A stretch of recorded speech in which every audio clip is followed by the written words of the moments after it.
Thank you all for coming. As I near 18 years on this earth, I realize that I'm entering a new stage of life. My childhood is over, and the responsibilities I know I must bear seem overwhelming. I'm afraid I'll be crushed, that I'll sink, not swim. It's then that I remember, on my own I will fail, and I will sink, but I'm not alone. Here, at the end of this chapter, standing on the precipice between old and new, I am not alone. I've been so concerned about how I'll survive in this crazy world, but I forget, I'm not flying solo. My Creator is walking with me every step of the way. He's been there always, patiently waiting, and he will never leave or forsake me. He's planned everything out, down to the smallest minutiae. He's blazed a trail for me.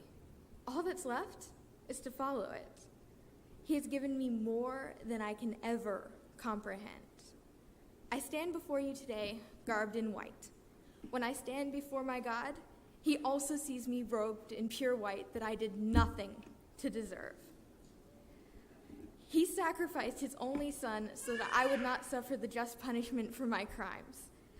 I cannot do anything to make up for that. So I'd first like to express my wholehearted gratitude to my Lord and Savior. I'd also like to thank my parents for, well, a whole lot that would take way too long to list. One thing I will say is I'm grateful for the times they exhibit a Christ-like love and forgiveness, no matter how many times I mess up. I'd like to thank my brother for always being willing to serve me. I can't imagine life without him.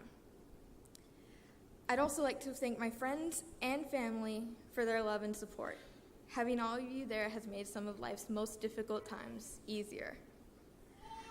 All my life, I've wanted to be a hero, something more than I am. Someone who can save the day, right wrongs, and see justice done. But what makes a hero? It's not the tights or the superpowers. It's not the cape or the arsenal of themed weaponry. I believe that a true hero is someone who honors God in every aspect of his life. Someone who does what God commands, regardless of the consequences. Someone who follows his word and doesn't care about being mocked or ostracized. And so I pray that I will be a light, pointing to the greatest hero of all, Jesus Christ. As I finish, I'd like to leave you with a thought from one of my favorite authors, J.R.R. Tolkien.